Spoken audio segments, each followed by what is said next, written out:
নমস্কার দর্শক, সংবাদ আবির্ভাবের বিশেষ প্রতিবেদনে স্বাগত।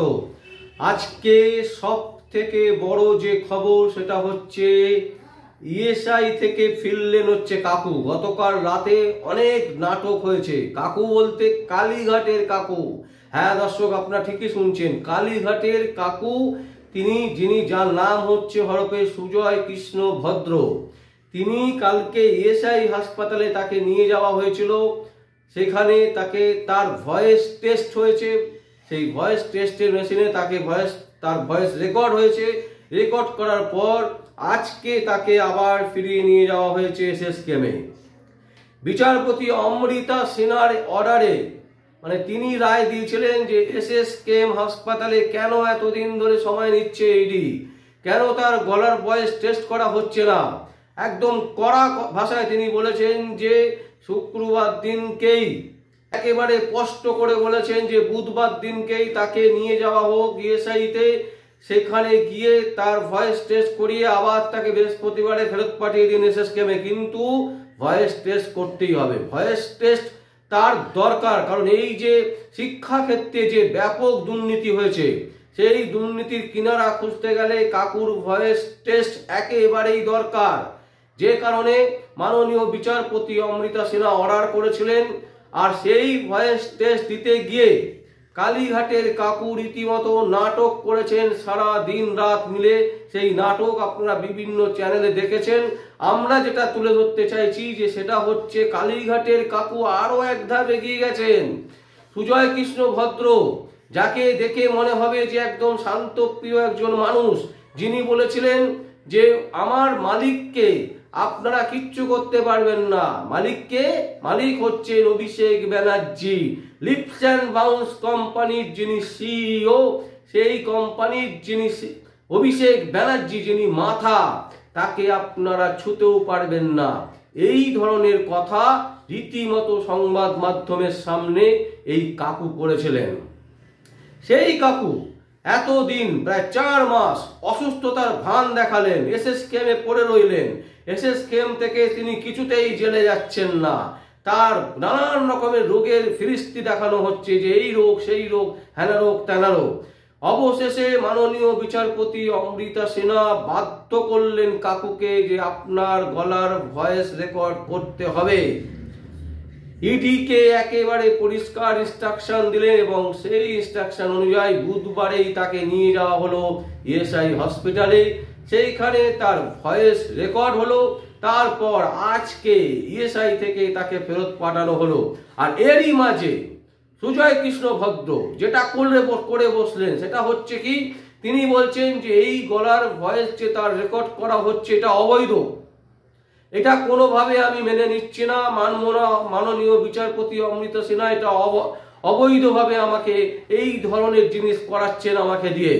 এবং সেই কারণ দেখিয়ে কলকাতা হাইকোর্টের ডিভিশন বেঞ্চে তিনি একটি মামলা দায়ের করেছেন যে এই ধরনের জিনিস চলতে দেওয়া যাবে না। আমার গলার ভয়েস টেস্ট করানো হচ্ছে, এটা সম্পূর্ণভাবে অবৈধ, সম্পূর্ণভাবে এটা ইল্লিগাল, এবং এর বিরুদ্ধে আমি কলকাতা হাইকোর্টের ডিভিশন বেঞ্চে স্টে চাইছি।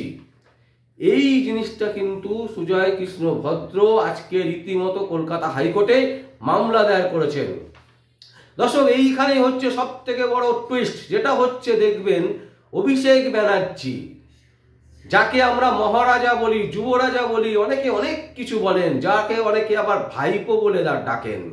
সেই অভিষেক ব্যানার্জি বাইরে দেখবেন এক কথা বলে, প্রেসের সামনে আরেক কথা বলে। মমতা ব্যানার্জির বাড়িতে ছুটে যাচ্ছেন, তখন দিদিকে কি বলছেন তিনিই জানেন। তো এরকম নানান রকম যখন যেমন সেইভাবে তিনি পাল্টান, নিজের পরিবর্তন করেন, নিজের যে চেহারা রং, সেই রঙের একটা পরিবর্তন আনেন, টুইস্ট করেন সব সময়।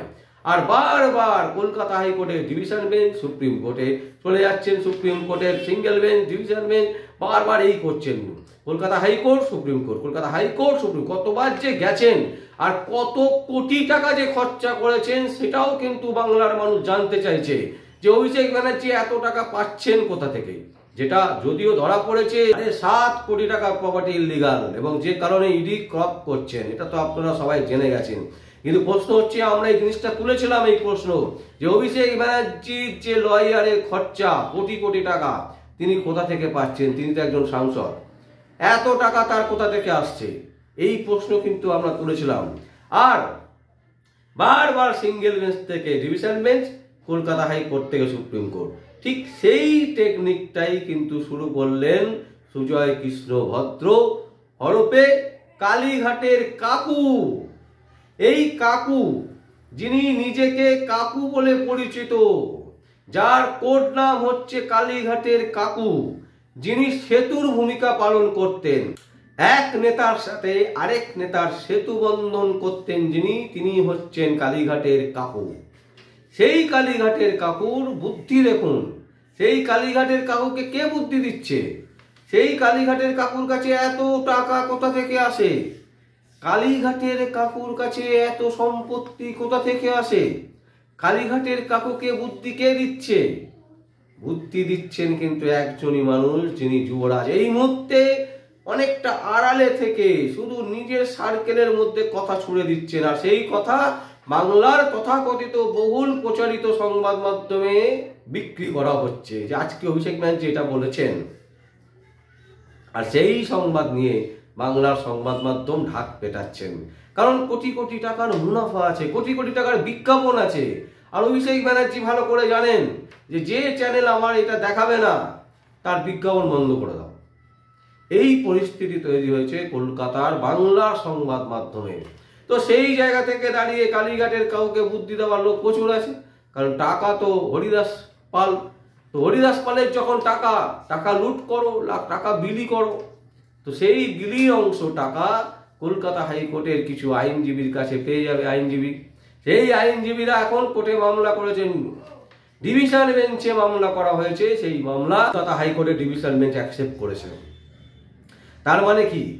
তার মানে হচ্ছে সিঙ্গেল বেঞ্চের যে অর্ডার, মানে মাননীয় বিচারপতি অমৃতা সিনহা যে অর্ডারটা করেছেন, সেই অর্ডারটা যদি একবার স্টে হয়ে যায়, তাহলে আবার যে গতি পাচ্ছিল শিক্ষাক্ষেত্রে দুর্নীতির, যে গতি পাচ্ছিল, অভিষেক ব্যানার্জির নাম যেভাবে উঠে এসছে বারবার, যেভাবে তাকে জড়ানো হয়েছে, যেভাবে তিনি জড়িয়ে আছেন, যেটা প্রমাণ হতে চলেছে, এই সমস্ত কিছু আবার স্লো হয়ে যাবে, আবার ধীরে হয়ে যাবে, আবার আস্তে হয়ে যাবে।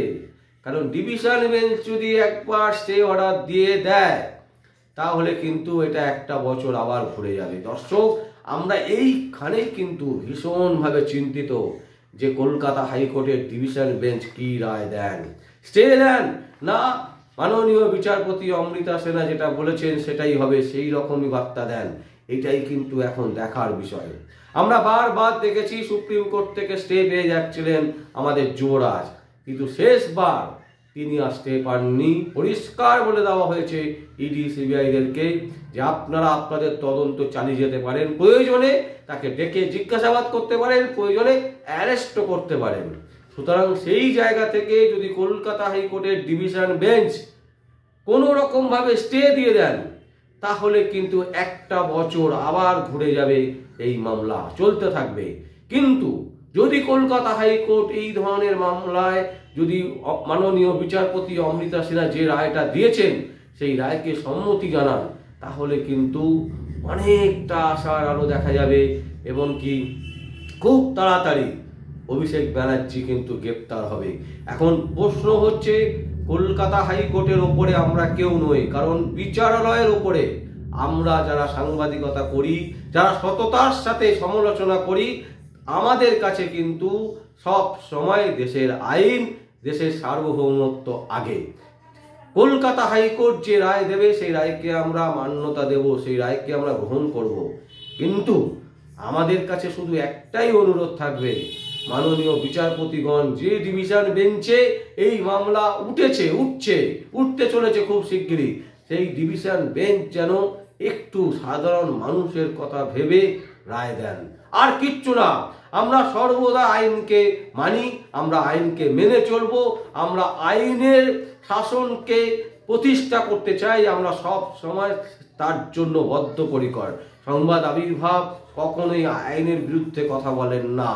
সুতরাং আমাদের শুধু একটাই আবেদন, মহামান্য বিচারপতিদের কাছে যে সাধারণ মানুষ কিন্তু আশায় বুক বেঁধে আছে। কলকাতা হাইকোর্টকে তারা দেবতার মন্দির হিসাবে মেনে নিয়েছে।